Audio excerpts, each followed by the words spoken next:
Part 2 of the AQA Trilogy Combined Science course, Topic 4, Atomic Structure.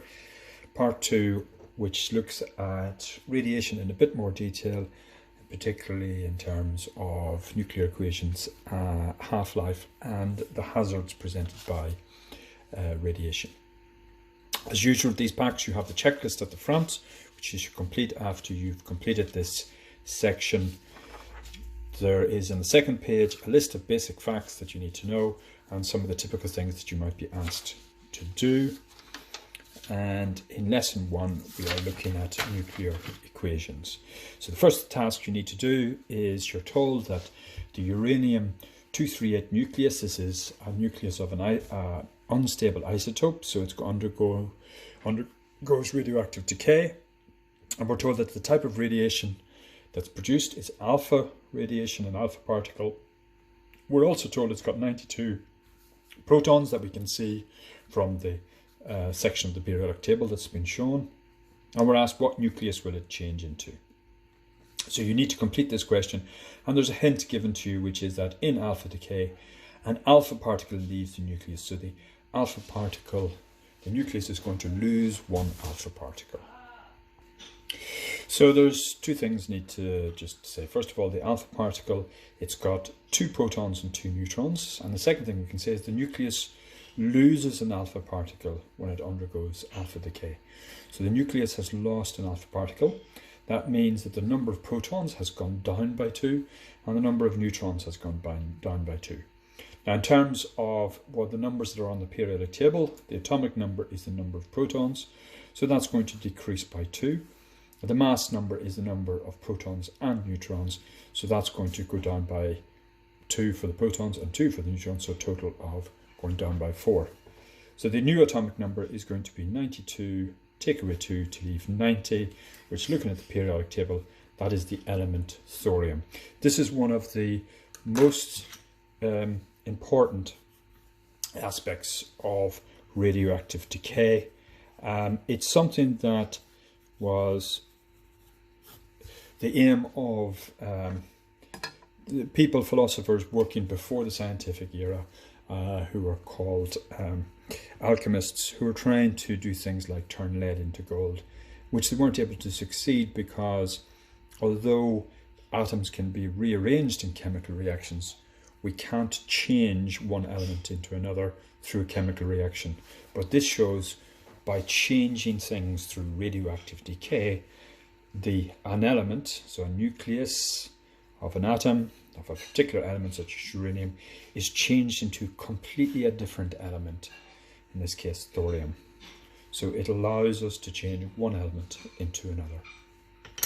Okay, so we have these rules that whenever we have the radioactive decay, what we start off with has to balance with the products in the same way as we have in a chemical reaction with the reactants on the left hand side, and we end up with the products. Then here we've got whatever nucleus we started out with will give us a new nucleus plus some radiation, and this equation has to balance. We have to end up with the same mass and atomic numbers overall on the right hand side that equal those on the left hand side. So if we take a look in the case of uranium, we've got the mass number before has to equal the sum of the mass numbers afterwards. The alpha particle has got a mass number of 4 because it's got 2 protons and 2 neutrons. So that means that the new nucleus will have a mass of 234. 234 plus 4 equals 238. Likewise, the atomic number before, which is 92, is equal to the sum of the atomic numbers afterwards. So the atomic number for the alpha particle has got 2 protons, so it's 2, which means that the atomic number for the new nucleus is 90. 90 plus 2 equals 92. We can write this out in the same way, in a similar way to chemical reactions. We can write out these radioactive decay processes as an equation. So we start off with the nucleus we had, which was the uranium-238 nucleus. It's got a mass number that we write at the top, 238, and the atomic number we write at the bottom, 92. That gave us the thorium and the alpha particle. Now we can write the alpha particle like this. with a mass number of 4 and an atomic number of 2. Or we can write it out like this as a helium nucleus. A helium nucleus has got 2 protons and 2 neutrons, the same as an alpha particle. So we can either show it with the symbol for the alpha particle, or it might be shown He, meaning a helium nucleus, which is also an alpha particle. And the numbers have to balance, so at the bottom we have to have 90 here, because 90 plus 2 equals 92. And at the top we've got 234. 234 plus 4 equals 238. So the equation balances. So we have rules for writing nuclear equations in the same way that we have to balance chemical equations. These rules allow us to balance the nuclear equations. For alpha radiation, whenever we have alpha radiation, the mass number of the nucleus is reduced by 4 and the atomic number is reduced by 2. Why? Because the alpha particle has 2 protons and 2 neutrons. In the beta decay, the mass number doesn't change and the atomic number is increased by 1. Why? Because the beta particle is 1 electron. The electron's got a very small mass, so we can say it's almost 0 in this case. And the atomic number is increased by 1. We're going to think about why that is in a moment. And in gamma decay, here we've got a wave, so it's not a particle anymore. It's a gamma electromagnetic wave. So its mass number is 0. Its atomic number is 0. So there is no change in either of those. So we can use these rules to work out how to balance these equations. And you've got 2 to do here, and then a number of other examples for alpha and beta decay to complete, which you should do now. Okay, so here are the completed equations, which you can check. The thing to note here is that for the beta particle, we need to show that the atomic number increases by 1. So it's written like this. It's written with 0 for the mass number and minus 1 for the atomic number. So that means when we start off with this nucleus, in this case carbon, which has an atomic number of 6, for this side to balance, we've got a number minus 1 equals 6. So that number is 7. Or in other words, the atomic number of the nucleus increases from 6 to 7. Now this brings me on to explain a little bit more detail why this happens for beta decay. But just pause the video, check your answers for the alpha decay equations, and check your answer for the beta decay equation. So again, just pause the video. Now, remember what's happening in radioactive decay is that we have a nucleus of an unstable isotope. Okay, and we could say it's an excited nucleus, and it's made up of protons and neutrons. So the ones that are shaded are my neutrons, the ones that are not shaded are my protons. So here I've got 1, 2, 3, 4. I've got 5 protons, okay? And I've got 1, 2, 3, 4, 5 neutrons.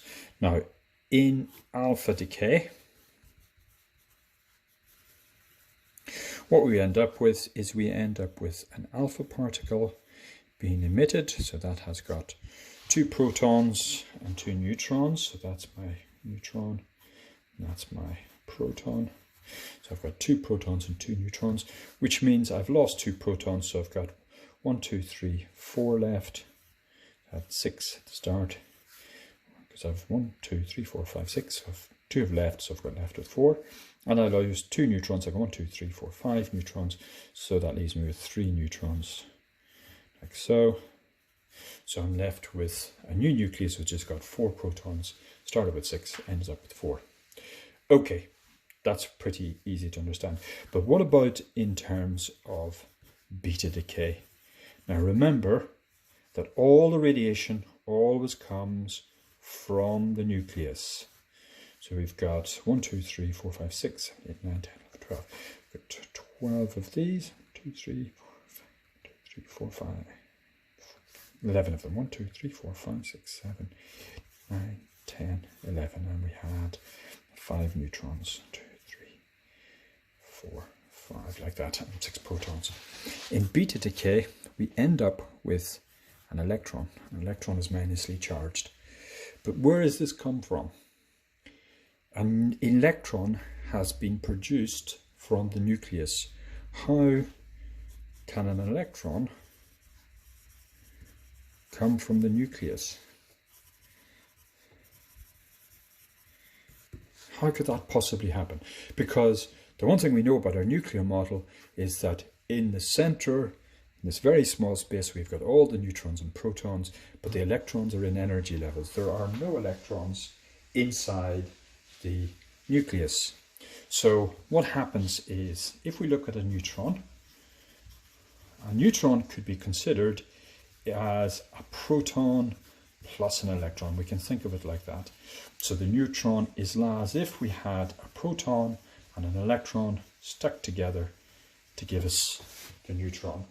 And what happens in beta decay is, in beta decay we end up with these separate. So this is the beta decay. So in other words, one neutron changes into one electron and one proton. So an electron is produced by the nucleus, even though there are no electrons in the nucleus, because one of the neutrons changes into a proton plus an electron. So we're going to end up here, we had 6 protons to start with, and we had 5 neutrons. Here we end up with 1, 2, 3, 4, 5, 6, 7, 8, 10, 11. We end up with 1, 2, 3, 4 neutrons and 1, 2, 3, 4, 5, 6, 7 protons. So one of our neutrons, let's say for example this neutron, changed into a proton plus an electron. And that's what happens in deep beta decay.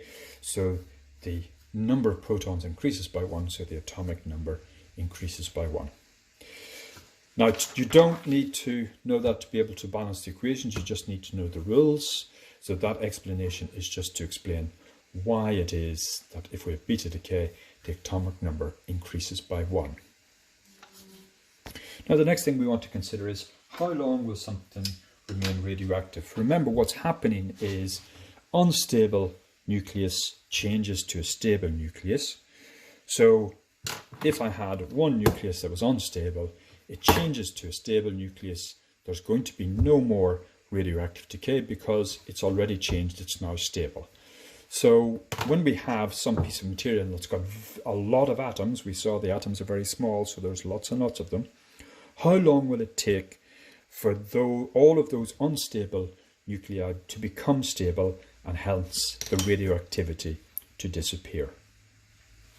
So to think about this, one of the things we can think about is a big ethical question at the moment for a lot of governments and scientists, is thinking about radioactive waste from power stations. So the problem is, if the material stays radioactive for a long period of time, then it could become dangerous to people living nearby. So the question is, how do we deal with it? And one of the options that's certainly considered is to bury the radiation deep underground. And in the PowerPoint, I've shown a little cartoon of a site that's been built in Scandinavia to deal with radioactive waste, burying it over 400 meters under the ground. So we need to complete the sentences to understand what the problem is. So radioactive material is dangerous. Why is it dangerous? It's dangerous because it emits radiation, and radiation is dangerous because it can cause atoms to ionize. Something of a radioactive isotope tells us how much radiation it's emitting. That is the activity. So we can't say when one particular nucleus is going to decay, but we can say how many are changing every second. But the activity will decrease over time, because as the unstable isotopes become stable, as those nuclei change, then they are no longer radioactive. So we get fewer radioactive nuclei over time, so the activity decreases. So if the material has got an activity that decreases quickly, then it becomes less dangerous after a short time. However, if we've got a material that activity decreases slowly, that remains dangerous for a long time, so it needs to be buried underground. So it's important for us to know, for any particular radioactive material, how long will it take for its activity to decrease so that there's hardly any radiation being produced. So we use something called half-life. We find out how quickly different types of atoms decay using a quantity called half-life, and we need to write the definition of half-life in here. So there's two ways we can define half-life. We can say it's the mean time it takes for half the atoms, that is the nuclei in those atoms, in a sample of material to decay. So for example, if we started with a piece of material and there were 1 million atoms of an unstable isotope, how long would it take for 500,000 of those atoms to change, to decay? We can also define the half-life in terms of the activity. So the half-life is the mean time for the activity to decrease to half. So if we had our sample of an unstable isotope and it started with doing 100 decays a second, how long does it take for the activity to go down to 50 decays a second? So either of those are valid descriptions of the half-life. So in this flow map, you need to describe how the process happens where a piece of material, a radioactive material with an unstable isotope, how that changes to something that is stable, and how much time it takes in terms of the half-life. So you need to complete this flow diagram using the PowerPoint to help you. So at the start, the activity is maximum. At the start here we have a sample that's got 16 unstable isotopes. 16, sometimes these are called radioisotopes. There are 16 nuclei that are excited, ready to decay. After one half-life has passed, the activity is halved, and we can also say after one half-life, half of the atoms have decayed. So we originally had 16, so half of them, that's 8, have decayed, and that leaves us with 8 that are still radioactive. After 2 half-lives, the activity is now a quarter of what the original activity was, and half of the remaining radioisotopes, so we had been left with 8, half of those now decay, so 4 of them decay, and that leaves us with just 4 radioisotopes left. And then after 3 half-lives, the activity is now in eighths, so the remaining 4 radioisotopes from here decay to leave, half of those decay to leave 2 radioactive nuclei left, and 14 altogether have decayed. So whenever I'm looking at this sort of question where I'm thinking about half-life, what I generally do, especially if I'm doing a question, is I often just write out somewhere at the side of my page half-lives. So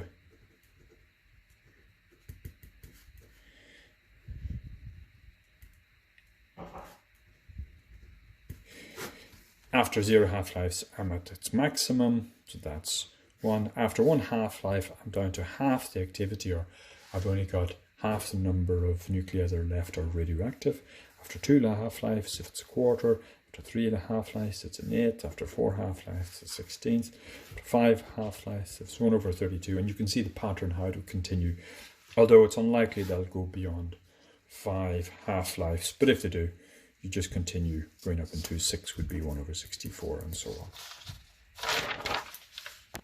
Now in this lesson we look at a way that people use DICE to try to model what's happening inside a an unstable radioisotope, to model the decay process.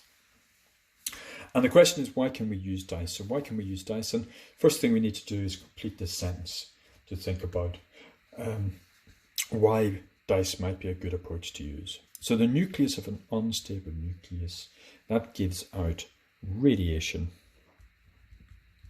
to change to a more stable nucleus. This is called radioactive decay. The most important thing we need to remember is it is a random process, which means it is impossible to predict when one nucleus will decay. And activity is the rate at which a source of unstable nuclei decay. Now this sentence was already appeared in a previous lesson. And the key thing here is the word random. And using that, I'd like you now to answer this question, why dice might be used to model radioactive decay. So throwing dice is a random process. Normally dice has got numbers 1 to 6, and it's not possible to predict before you throw the dice what number will appear, so long as the dice aren't tampered with in some way. But on average, we know that a particular number will appear once every 6 rolls. So if I'm looking for the number 6, if I throw the dice 6 times, I would expect to see the number 6 appear at least once. Now, it mightn't, but if I repeated that over and over again a lot of times, then I would expect that to work out to be the average activity for the number 6. It would appear once every 6 rolls. Or another way of saying it, if I rolled 6 dice, I'd expect at least one of them to be a 6 on average. So we can use dice to model the radioactive decay, because in the same way, the nuclei, we can't predict when a particular nucleus is going to decay, but we know on average how many will decay in each second. So we're going to look at how we could do an experiment to model the process of radioactive decay using the dice. And I want you, using the PowerPoint, to write that method out here. So this method is outlined in the PowerPoints, which you can just check against what you've written. Also, in this case, I've used dice rather than a cube with one face that's shaded, but it means the same thing. So each die represents one nucleus, and we roll them all simultaneously. And then we can make up some rule to say that any dice that end with an even number, for example, we could say that those are decayed nuclei, or we could say any dice that's got the number 2 is a decayed nuclei, whatever rule we want to come up with. And we remove any dice that meet that rule. So for example, if we said that any dice that has the number 6 is decayed nuclei, we'd remove any dice that ended up showing the number 6. We record how many we've got left once we've removed those ones, and then we continue to repeat steps 2 to 4 until we've no dice left. We may find that you end up with 1 or 2 dice at the end, and you're repeating and repeating a large number of times. So if this goes on for too long, you could stop the experiment, or stop the experiment whenever there are no dice left. Okay. So you need to fill in the results of your experiment into this table. So we have the trial, that's how many times we've thrown the dice. This is where we're going to write the first one. And we're going to start, I'm going to start with 64 dice for my experiment. You will have started with a certain number for yours. If you don't have any results, you can copy my results once I've put them into the table. Just pause the video to copy those in. So I'm going to start with 64. Each time I throw the dice, there'll be a number that I'm removing. I'm using one side is shaded, so that means the probability is a 1/6, and I'm going to have the number of dice remaining. So here are the results for my experiment, and you can see that starting at 64, I end up with only 6 radioactive nuclei left at the end. And it starts off going down very quickly, removing a lot at the start, and then eventually only removing a small number at the end. What you need to do now is you need to plot a graph on the next page using these results. And you're going to have on the y-axis the number of dice remaining, and on the x-axis it's the trial number or the roll number for your dice on the x-axis. So here is my graph that you can compare to yours, and there's a number of things I want to point out whenever you do a graph. First thing you'll notice is that my graph, the points that I've plotted are filling in nearly all of the grid. So it's very important that your graph is as large as possible, that the points are spread out as far as possible. So that you do by picking a good scale on the x and the y axis.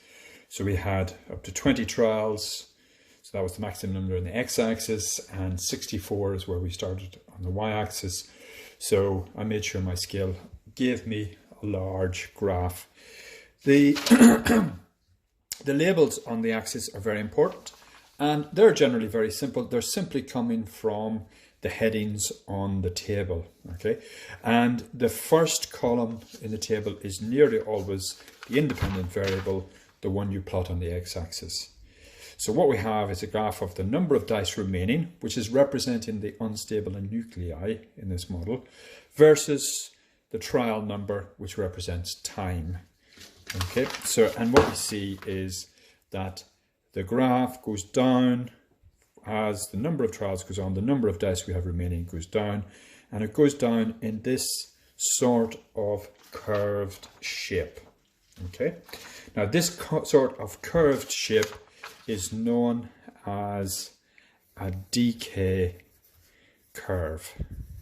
Okay, this is known as a decay curve. Okay, and the curve we get for actual, if we could plot actual on number of unstable nuclei in a radioactive material against time, we'd get the same shape of graph with a decay curve that looks like this. Notice my best fit line is a curve. I'm trying to draw it as best I can through the middle of the points, and the important thing, it is one thin continuous line.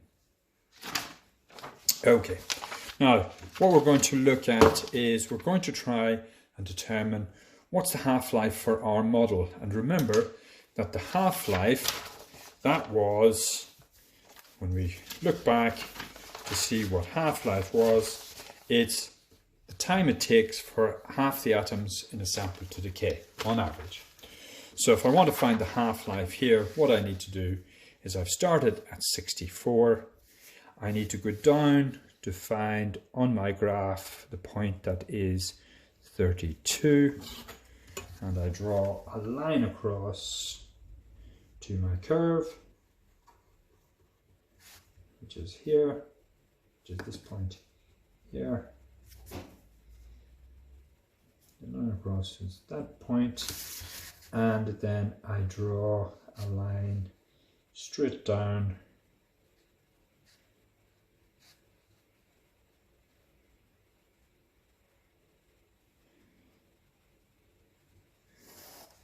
to the x-axis, and this is giving me a time of 5.2, a trial number of 5.2.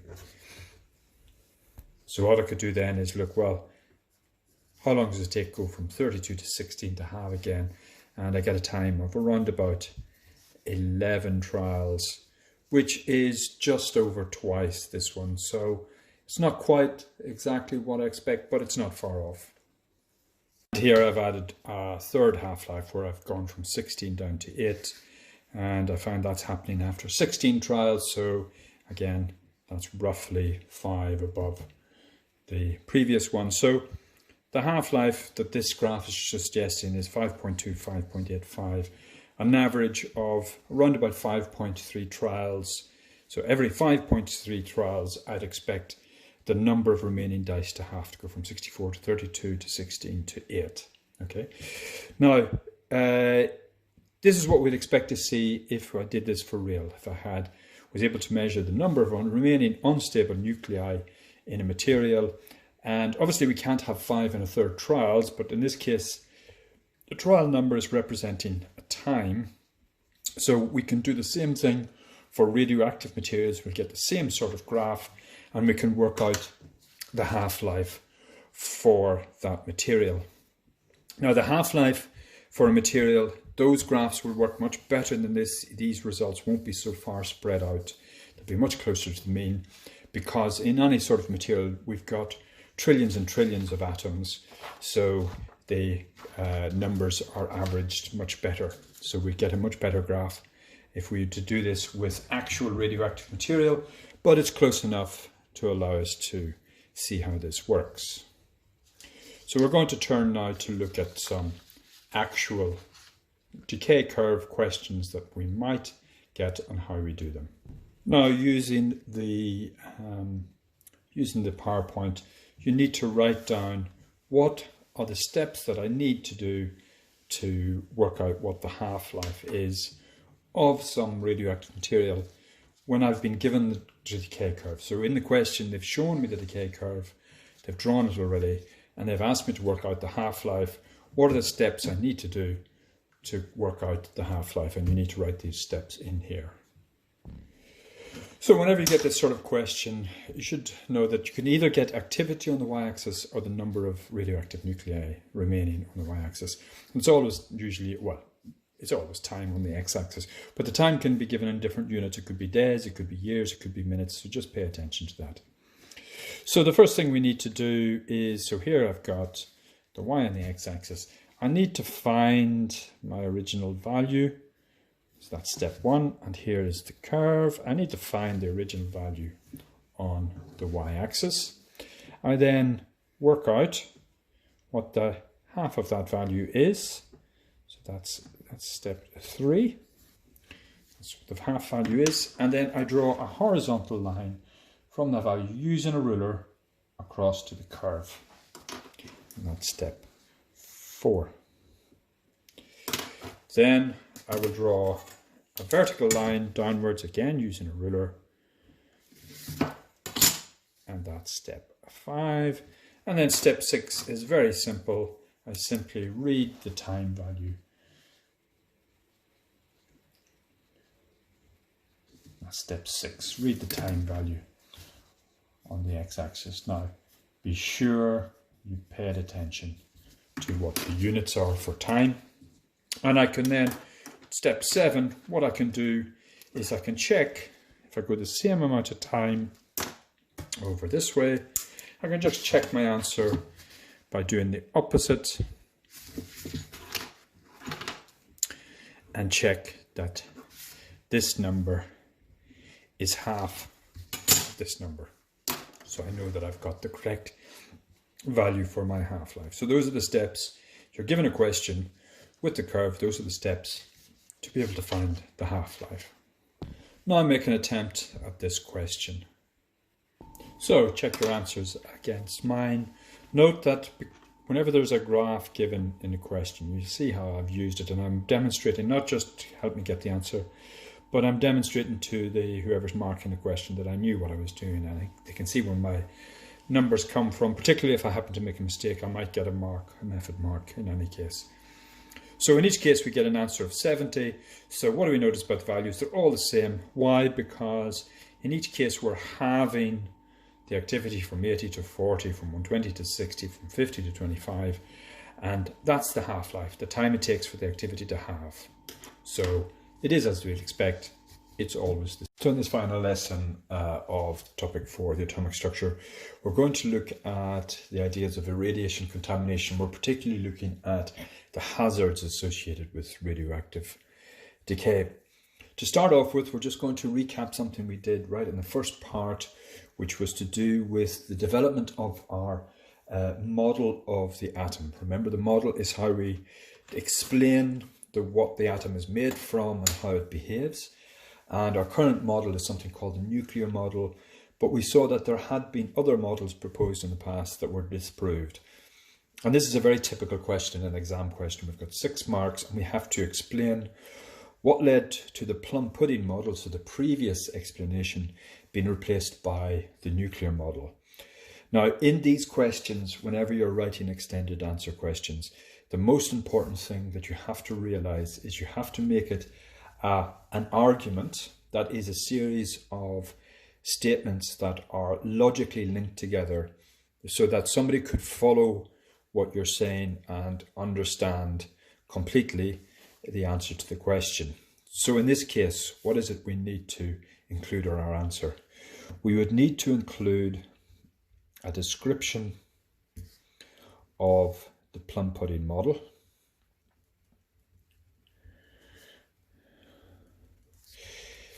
a description of the experiment, that's the alpha scattering experiment, and that would include the hypothesis, which is the plum pudding model, and the prediction from that model. So in other words, what was it we would expect to have seen if the plum pudding model had been true?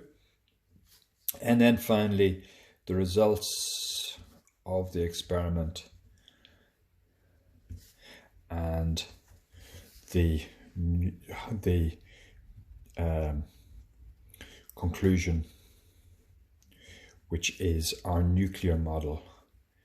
So the nuclear model explains these new results which disprove the plum pudding model. So we'd need to structure our answer like this. Now I'm going to give you an example for you to follow.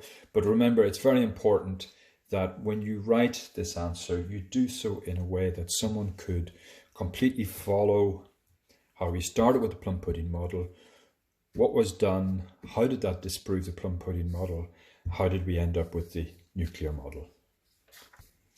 So here's a model answer for this question, and you can obviously pause the video once again if you want to copy this down. Compare this to what you have done.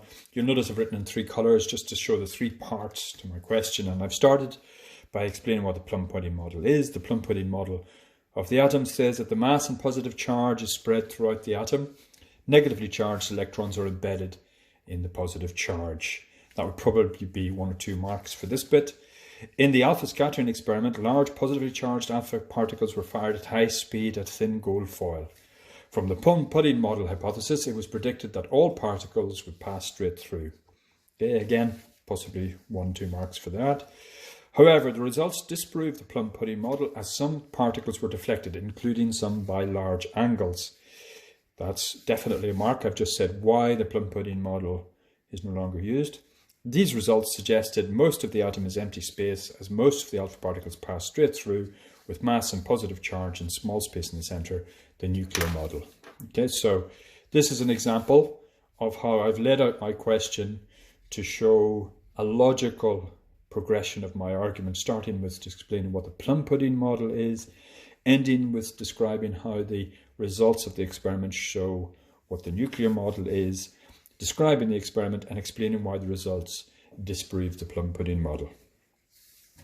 Okay, now as well as having to calculate the half-life from a graph, they may give you a question where you have to calculate the half-life in terms of a calculation.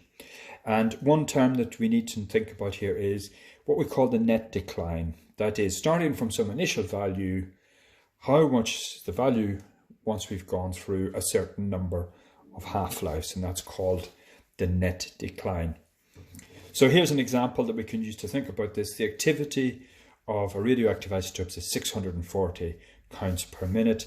2 hours later, it's fallen to 80 counts per minute. Find the half-life. So whenever I've got this sort of question, as I said to you before, one of the things I nearly always do is somewhere on the side of my page, I write down how much it will decline for each half-life. So after 1 half-life, it's half. After 2 half-lives, it's down to a quarter. After 3 half-lives, it's an eighth. After 4 half-lives, it's a 16th, and so on. Now, I'm told my initial value is 640, so I've written that down. I should put it in units, the units. Well, here they're counts per minute. So I'll just write down CPM, counts per minute. This is not becquerels, because becquerels are counts per second.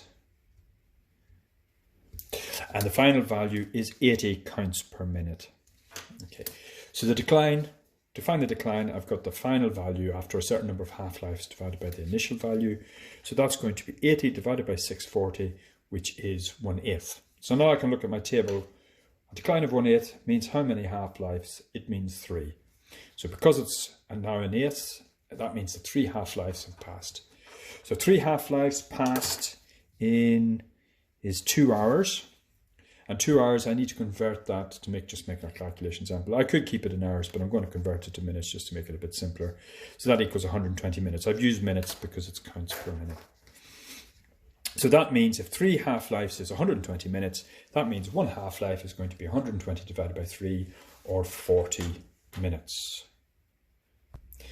Now we can talk about 2 types of exposure to radiation, acute and chronic. And if you use the PowerPoint, what I'd like you to do is, looking at the PowerPoint, read through the relevant slides and then prepare a tree map just to summarize the information about the 2 types of radiation exposure, acute and chronic.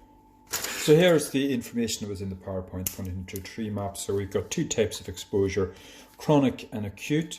Chronic is typically a low dose which is continuous over time, which means you're constantly exposed to radiation all the time or very regularly, and it can cause genetic mutations and cancers. And this tends to be of most concerns to people working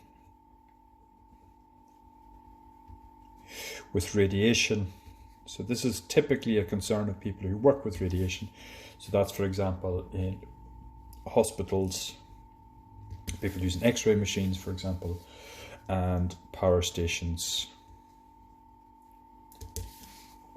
Acute is where it's either a high or a low dose. It's a one-time event. So what we've had is you've had exposure to radiation at a particular point in time. You could have had either a high or a low exposure in that single dose. If it's a very high exposure, then that could lead to illness or death within a few days. If it's a lower dose, it could result in cancers appearing sometime later. So this is typically something like an atomic bomb or a nuclear accident in a power station, such as Fukushima or Chernobyl. And it's also something that happens deliberately in some medical treatments called radiotherapy, to treat cancer cells, to destroy the cancer cells through exposure to radiation. So you can add some additional notes down here on just a little bit of research on hospital workers in the industry who is exposed to radiation. Now, there are 2 words that you must become familiar with. You must learn these words to be able to define them and to be able to distinguish between them. The 2 words, when we talk about exposure to radiation, are irradiance, and what we'll see is the second word is contamination. Okay, and these are different. We need to know what each of them mean when they're used and what the difference is. So, irradiation is when someone or something is exposed to radiation. That's all it means.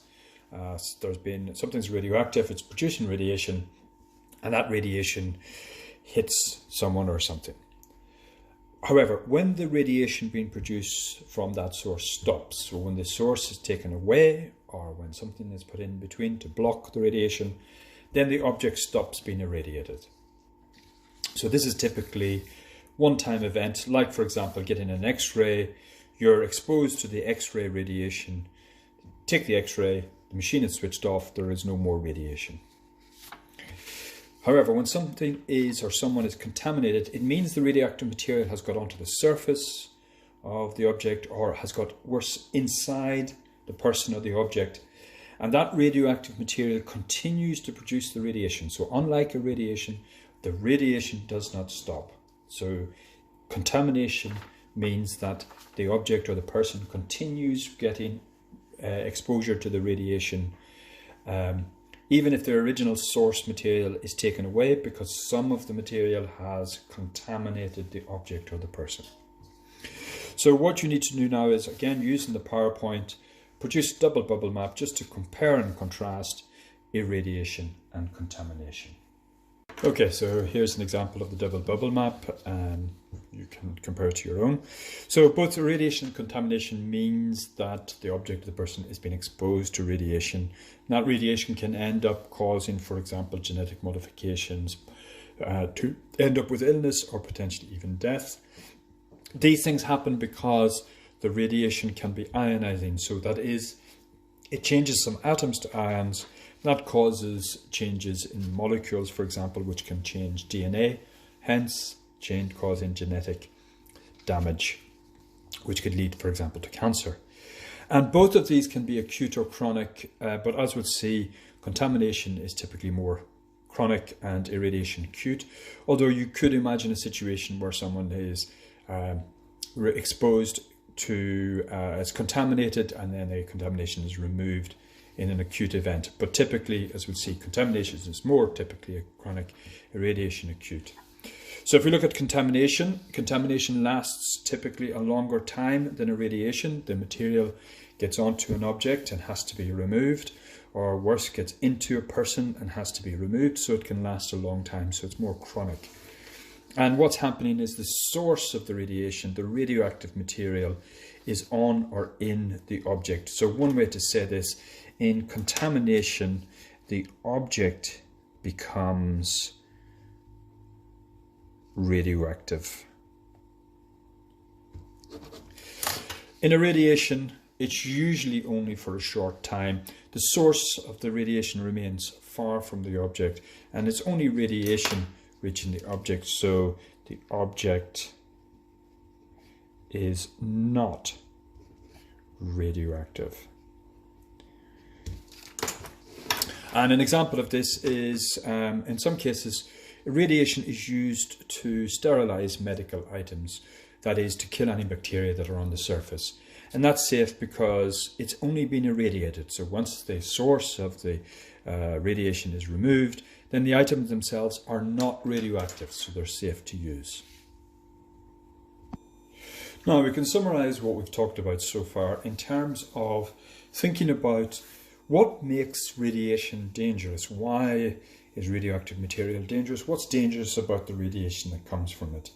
And we can think of this in three things. We can think about the dose that's received, how much radiation have we received, where on the body the radiation is received. So some parts of the body are more prone to have genetic damage that can cause cancer. And then finally, the nature of the radiation. So the thing is, if we have a high dose of radiation, or if we're contaminated with material that's producing high levels of radiation, then that is more dangerous than one that's producing low levels of radiation. If the radiation happens on particular parts of the body that where the cells divide often, so things like blood cells, then they're more susceptible to have genetic damage and hence cause cancers than other parts of the body.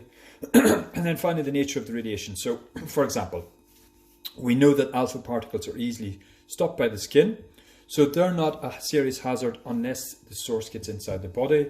And if the source of the alpha radiation is far away, more than a few centimeters, the alpha particles would be stopped by air. Beta and gamma are much more dangerous types of radiation if the object or the person is being irradiated. That's because beta and gamma can travel further in air. Beta is more dangerous because it's more ionizing, but if the distance is more than a meter or so, then gamma becomes the most dangerous because it can travel furthest. Inside the body, alpha is most dangerous because it's highly ionizing, so alpha is most dangerous in contamination. Now we should think about one factor which I haven't put here, is how does the half-life affect how harmful a radioactive isotope is. So another way to put this is, would an isotope that has a long half-life be better or worse, or more dangerous or less dangerous than an isotope with a short half-life? So if we have an isotope with a long half-life, that remains radioactive for longer periods of time. So if you, for example, if I've got two isotopes, they both have the same activity, so they're producing the same amount of radiation, the same dose, and let's say they're producing the same type of radiation. But if one has got a half-life measured in days and the other one has a half-life measured in years, then the one that has a half-life in days, after a few weeks, it's no longer radioactive. Most of the activity has declined. However, the one that had a half-life in terms of years, it's still highly radioactive. So a few weeks later, the first one would not be dangerous, the second one would remain harmful. So if something has got a long half-life, then we have to store them in particular ways to try and avoid that the environment or particular humans become exposed to this radiation, either through irradiation or contamination. Now there's a question for you to attempt, and you should do that now. So you can compare your answers to mine. So there's a couple of things I noted when I read the question. So we're talking about food irradiation. So we're using irradiation to kill bacteria. So here it's seen as a good thing. So we want to have a material that produces radiation to allow us to do this irradiation process. It says frozen foods and food inside packaging can also be irradiated. So this sentence isn't there for no reason. It's there to tell us that we need to be able to do this while the food has already been packaged inside some sort of container. And it tells us about 5 possible isotopes we can use.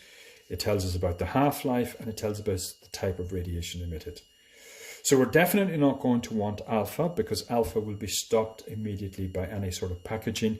Beta might be better, but it still might be stopped, for example, if we have a very large packets with lots and lots of food inside, then it mightn't get all the way through to all of the food. So it's going to be best to use gamma. And we've got 2 choices for the gamma, the cobalt-60 and the technetium-99. Now the cobalt-60 has got a half-life in years, whereas the technetium has a half-life in hours. That means that after 6 hours, the activity of the technetium will halve. So within days, the technetium will be pretty much no longer radioactive. So which of these will we use? We'll use the cobalt. Why? Because it produces gamma radiation to ensure that it gets through the packaging. And I would choose the cobalt over the technetium because it's got a long half-life, so it's useful for longer. The level of radiation stays high for years, so we can use it for years in our factory.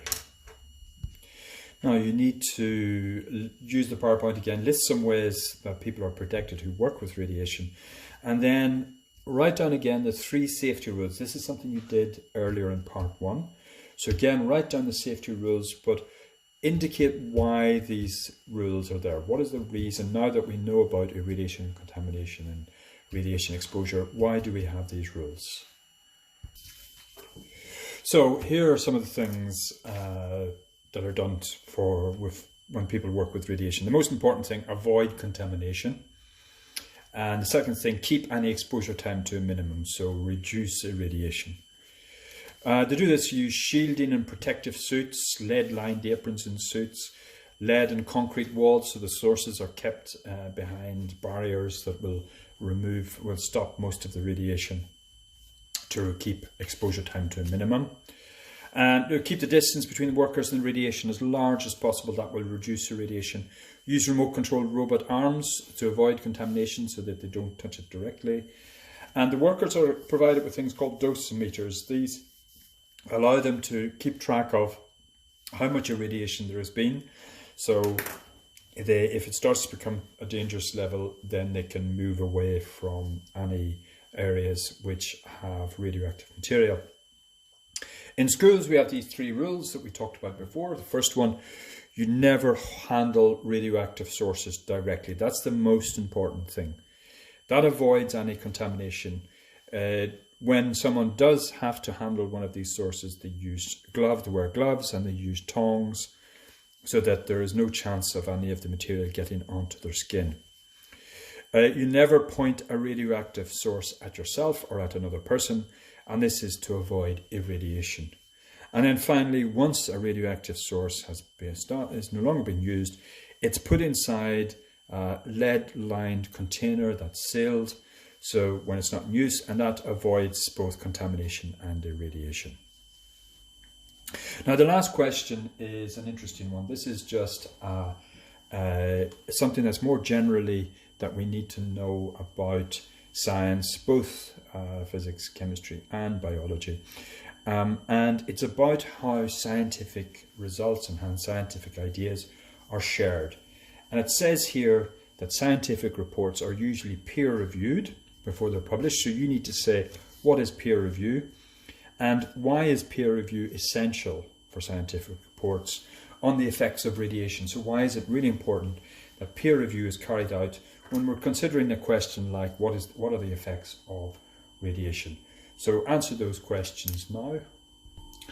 So the first thing we were asked is, what is peer review? And peer review is when scientists check the results or check the scientific ideas and explanations that are in the report to make sure they're valid before they are published.